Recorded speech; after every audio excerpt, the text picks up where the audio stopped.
जय Sai Ram everyone, welcome to मेरे साईं। कैसे हैं आप सब। जैसा कि मैंने कल के वीडियो में मेंशन किया था कि अब से हर संडे मैं एक वीडियो अपलोड करूंगी मेरे साईं चैनल पे, स्पेशली संडे, जो कि साईं से जुड़ा हुआ नहीं होगा पर आप ही में से किसी के फेवरेट देवी या देवता के बारे में होगा जिन्होंने आपके साथ की है अलौकिक घटनाएं। ठीक है, वही लीला सुनाऊंगी मैं संडे। तो जैसा बाबा कहते हैं कि सबका मालिक एक, जो राम है वही रहीम है, तो हमने भी वही डिसाइड किया है कि इसी चैनल पे बाबा से जुड़ा हुआ अनुभव तो शेयर करूंगी ही करूंगी। साथ ही साथ अगर आपके प्रिय देवी और देवता आपके साथ भी लीला करते हैं तो आप भी मेरे साथ शेयर कर सकते हैं। मुझे इस चैनल पे अपलोड करने में बहुत खुशी मिलेगी। तो आज जो अनुभव आप सभी के साथ मैं शेयर करूंगी, ये अनुभव हमारे साथ शेयर करती हैं लावण्य जी। और आज हम बात करेंगे माँ काली के बारे में। कोलकाता का दक्षिणेश्वर मंदिर या फिर दक्षिणेश्वर मंदिर, इस मंदिर के बारे में भले ही कोई इंसान होगा जिन्हें पता नहीं है, ठीक है, सब जानते हैं इस मंदिर के बारे में। अगर आप में से कोई है जो इस मंदिर के बारे में नहीं जानते हैं तो मैं बता दूं, ये मंदिर कोलकाता दक्षिणेश्वर मंदिर के नाम से प्रसिद्ध है। यहाँ पे माँ काली विराजमान है, माँ भवतारिणी या माँ भवतारिणी के नाम से। ठीक है तो वो मुंडमालिनी, मतलब क्रोधी है।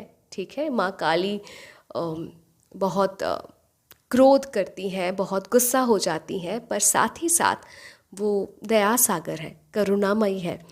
यहाँ वो लीला करती आ रही है तब से, जब रामकृष्ण परमहंस जी इस मंदिर के पुजारी थे। जब रानी रासमोनी ने ये मंदिर बनाया था, तब से वो लीला करती आ रही है और आज भी अपने भक्तों के साथ वो लीला करती है।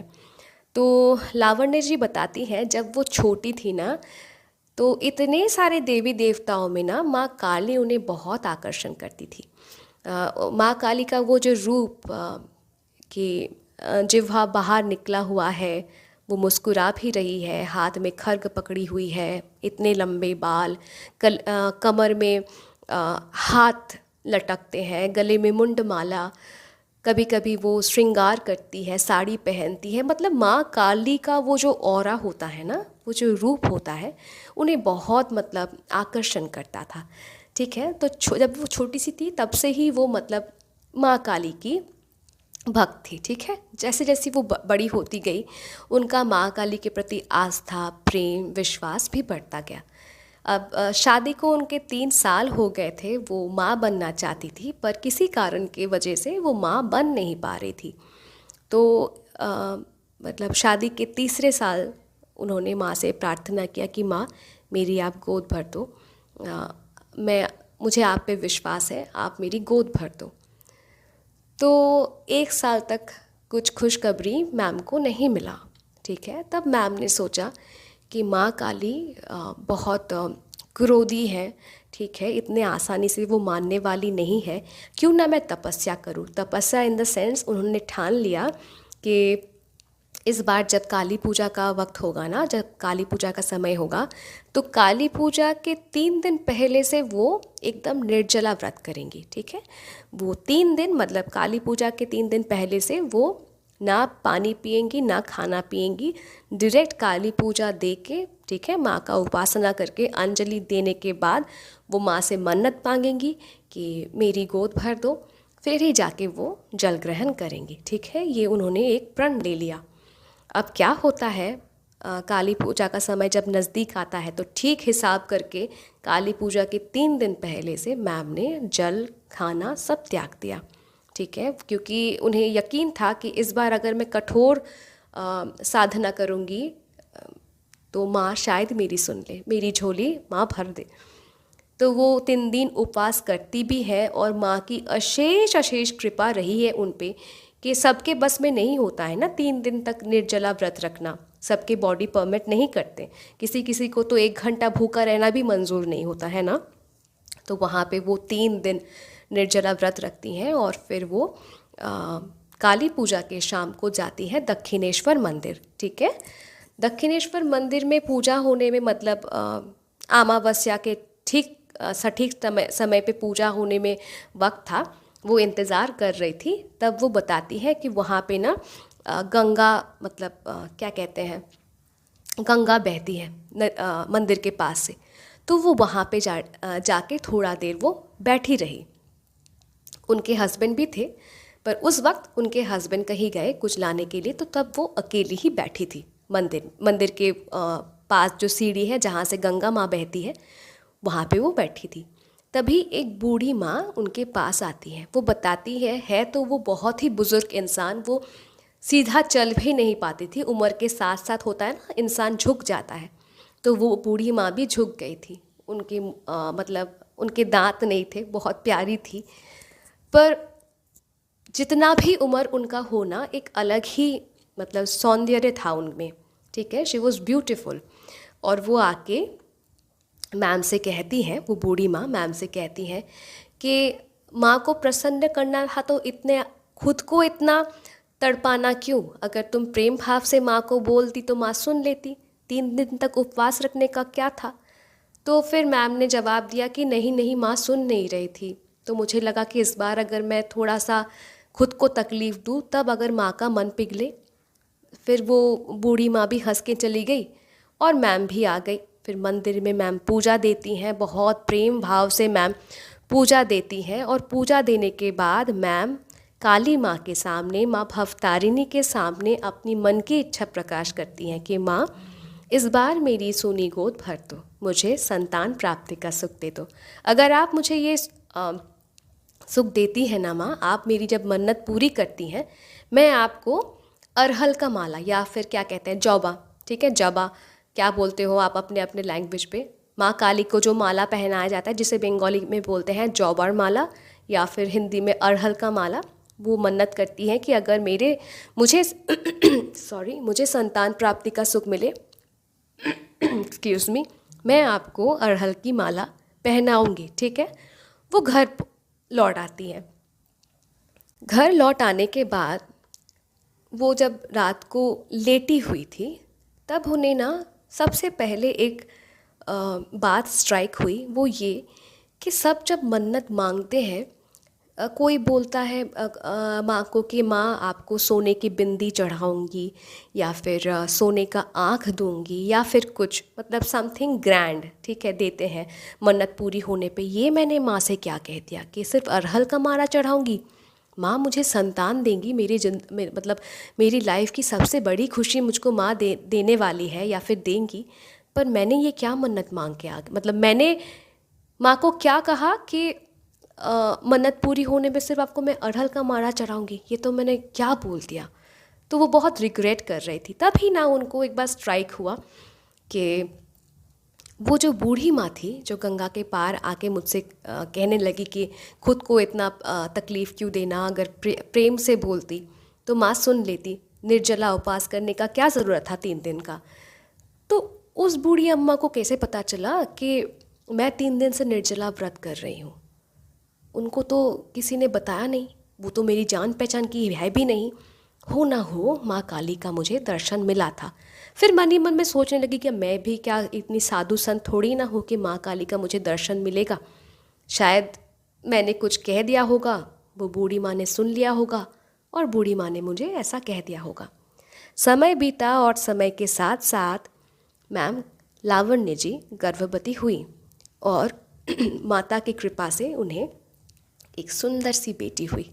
अब मैम बताती हैं कि उनका डिलीवरी बहुत क्रिटिकल था, इसीलिए बेबी डिलीवरी होने के बाद वो 21 दिन हॉस्पिटल में थी, ठीक है। तो आप समझ सकते हैं ना कि 21 दिन डिलीवरी होने के बाद हॉस्पिटल में रहना, मतलब सच में उनका मतलब हालत काफ़ी सीरियस था।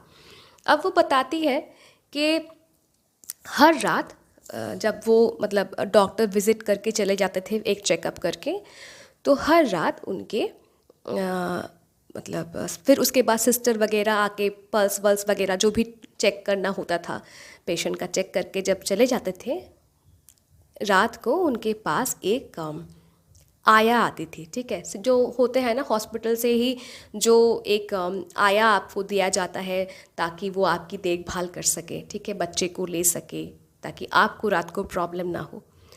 तो वो आया आके मैम के सर के पास बैठती हैं और मैम के सर पे हाथ सहलाती हैं। ठीक है, तो मैम पहली बार उनको देख के बहुत डर गई। मैम बताती हैं कि अमावस्या की रात जैसी होती है ना, बिल्कुल काली, उनका वर्ण भी वैसा ही काली था, पर वो देखने में बहुत सुंदर थी। तो पहले दिन मैम बहुत डर जाती हैं।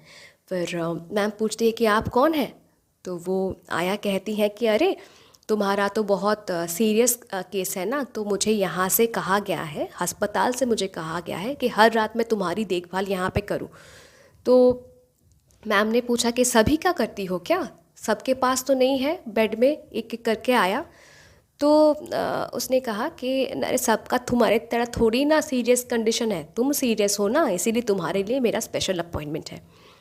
तो हर रात वो आती, मैम के सर के पास बैठती और मैम का देखभाल करती और सुबह होने से वो चली जाती। तो मैम ने एक बार नाम पूछा कि तुम्हारा नाम क्या है? तो वो हंस के कहने लगी मेरा नाम काली है। तो मैम ने कहा, मैम ने भी हंस दिया। तो वो बोलती है कि नहीं नहीं हंसो मत, मेरा मतलब मैं देखने में मेरा रंग काला है ना, तो माता पिता ने नाम रख दिया काली।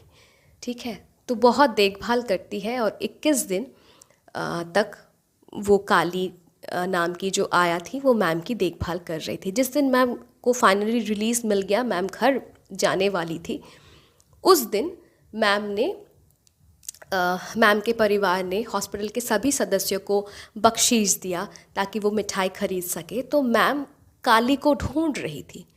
तो एक्सक्यूज़ मी, जो सिस्टर थे उनको पूछा मैम ने कि वो रात को जो मेरे लिए अपॉइंट किया गया था ना काली को, वो कहाँ है? वो सुबह को तो आती नहीं है, उसके लिए बख्शीश क्या आप दे देंगे? तो वो जो सिस्टर थी वो बहुत शॉक्ड हो गई। वो कहते हैं कि आप किसके बारे में बात कर रही हैं? तो एक्सक्यूज़ मी, तो मैम बताती हैं कि वही जो हॉस्पिटल से मेरे लिए अपॉइंट किया गया था, वो मेरी बहुत देखभाल कर चुकी हैं उसके लिए। तो जो सिस्टर थी ना और भी जो ऑफिशियल स्टाफ थे वो सब मना करते हैं कि नहीं, आपको कोई गलत फहमी हुआ है, काली नाम की कोई हमारे पास स्टाफ नहीं है, सो सम वे यू आर मिस्टेकन। तो मैम को ये बात बहुत अटपटा लगा, मैम को बहुत दुख भी लगा कि जो 21 दिन तक उनकी इतना सेवा कर चुकी थी, एंड टाइम में मैम उनको कुछ दे नहीं पाई। देखिए मैम, मतलब ये इतना सुंदर अनुभव है ना, मतलब मेरे आप सभी को नरेट जब कर रही हूँ मेरे रोंगटे खड़े हो रहे हैं। हम ढूंढते हैं ना भगवान कहाँ है, भगवान कहाँ है, भगवान हमारे सामने ही रहते हैं। हमें मतलब हमारे वो क्या कहूँ, हमें हमारे अंदर वो इतने अहंकार, इतना हमारा सब कुछ है ना कि हमारे पास वो दृष्टि ही नहीं है कि हम भगवान को खुली आँख से देख सके, भले ही वो हमारे पास जब मौजूद होती हैं। तो क्या हुआ ना कि समय बीत गया, समय के साथ साथ मैम की बेटी 6 महीने की हो गई। अन्नप्राशन होता है, बंगाली में अन्नप्राशन कहते हैं, हिंदी में आप क्या कहते हैं I don't have any idea, जहाँ पे 6 महीने बाद बच्चे को फर्स्ट सॉलिड फूड खिलाया जाता है, राइस खिलाया जाता है। ठीक है, तो राइस सेरेमनी जिसे कहते हैं हम। तो 6 महीने बाद मैम की बेटी का राइस सेरेमनी होता है। फिर मैम को याद आता है कि मैंने माँ भवतारिणी से कहा था कि माँ मेरी आप गोद भर दो तो मैं आपको अड़हल की माला पहनाऊंगी। अब वक्त आ गया है, मुझे जाना पड़ेगा। अब कुछ महीने बाद मैम तैयार होती है दक्षिणेश्वर मंदिर के लिए। सॉरी, कुछ महीने नहीं, काली पूजा के मतलब काली पूजा मतलब एक काली पूजा में मैम ने मन्नत किया था और नेक्स्ट काली पूजा में मैम का मन्नत पूरा हो चुका था। सो नेक्स्ट काली पूजा में मैम ने डिसाइड किया कि वो दक्षिणेश्वर मंदिर जाएंगी और माँ को चढ़ाएंगी अड़हल का माला। अब हम सभी जानते हैं कि काली पूजा में अड़हल की माला या फिर जौबा का माला हर जगह अवेलेबल है, क्योंकि काली पूजा में वो फूल ही सबसे इम्पोर्टेंट है। उस फूल के बिना पूजा इनकम्प्लीट होता है, क्योंकि माँ काली को अड़हल का या फिर जबा का फूल बहुत बहुत पसंद है, प्रिय है। तो मैम बताती है काली पूजा के दिन उन्हें जबा का माला, अड़हल का माला कहीं मिला ही नहीं। जिस भी दुकान पे जाती सभी कहते कि नहीं माला नहीं है, या कोई कहते कि नहीं बड़े पंडाल का ऑर्डर है। सब मेरा वहीं पे बुकिंग हो गया, आपको नहीं दे सकता, या किसी कोई कहता कि नहीं अभी ख़त्म हो गया, हमारे पास था, माला नहीं है। वो दंग रह गई कि इतने बड़े शहर में माँ भवतारिणी के लिए एक अड़हल का माला वो नहीं दे पाएंगी। और उन्हें ना बहुत शर्मिंदगी हुई कि मैं ना ही मैंने माँ को कहा कि माँ आपको मैं सोना चढ़ाऊंगी, ना चांदी चढ़ाऊंगी, ना मिठाई खिलाऊंगी, मैंने ऐसा कुछ भी नहीं कहा। मैंने सिर्फ कहा था कि अड़हल का माला चढ़ाऊंगी, और मुझे आज वो भी नहीं मिल रहा है। ठीक है, जो भगवान कैसे परीक्षा लेते हैं। तो वो चप्पा चप्पा छान मारती हैं, पर कहीं पे भी किसी भी कॉज के लिए उन्हें अड़हल का माला, जौबा का माला नहीं मिलता। तो वो बहुत दुखी हो गई, बहुत दुखी हो गई कि फाइनली एक औरत मिली उन्हें। एक टोकरी में उनका एक ही माला था, तो मैम ने उन्हें नोटिस नहीं किया था। तो वो औरत ही मैम को बुलाती है और कहती है कि तुम माला नहीं लोगी क्या माँ के लिए? तो वो कहती है कि आपके पास है। तो वो औरत जो फ्लावर सेलर थी ना, वो जो वुमन थी, वो कहती है कि मेरे पास एक ही बचा है, आप चाहे तो ले लो। तो जो माला है ना, वो माला बहुत साइज़ में छोटा था। वैसे माँ भवतारिणी की जो मूर्ति है ना, वो भी बहुत बड़ी मूर्ति नहीं है, छोटे हाइट का है। तो मैम चाहती थी कि माँ भवतारिणी के सर से लेके शिव जी के सर तक माला पहुँचे, उतना बड़ा लेंथ का उन्हें एक अड़हल का माला चाहिए। पर ये जो औरत थी जो मैम से पूछ रही थी कि तुमको माला चाहिए क्या, तो उनके पास जो माला था ना, वो बहुत छोटा सा माला था। मतलब वो माँ भवतारिणी के सिर्फ सीने तक ही पहुंच सकता है। तो मैम बहुत हेजिटेट हो रही थी कि मैं लूँ या ना लूँ। पर मतलब इतना छोटा सा माला, होता है ना कि मन्नत मेरी पूरी कर दी है माँ ने, तो माँ को इतना छोटा माला दूँ। एक तो उनको एक रिग्रेट, एक गिल्टी फीलिंग कंटिन्यूअसली उनके अंदर काम कर रहा था कि ये मैंने माँ को क्या कह दिया कि मन्नत पूरी होने के बाद मैं आपको अड़हल का माला चढ़ाऊँगी। और जब वक्त आया तो एक ढंग का माला भी नहीं मिल रहा है, छोटा सा माला। तो वो उनको बहुत हेजिटेंट फीलिंग हो रहा था। तो बहुत हेजिटेट करने के बाद माला वो औरत से वो लेती हैं, ठीक है, और मंदिर में जाती हैं। और काली पूजा के दिन वेस्ट बंगाल के किसी भी आप प्रसिद्ध काली स्थान पे अगर जाएं, जैसे कि तारापीठ कहिए, दक्षिणेश्वर कहिए, काली घाट कहिए, ये सब ना इतने ठसाठस भरे होते हैं लोगों से कि शांति से, आराम से आप पूजा मतलब माँ को दें, ये पॉसिबल नहीं होता, बहुत फास्ट होता है। पर मैम कहती हैं, लावण्य जी कहती हैं कि उस दिन मानो माँ भवतारिणी इनका पूजा लेने के लिए ही अलग से, सेपरेट से, शांति से पूजा लेने के लिए ही बैठी थी।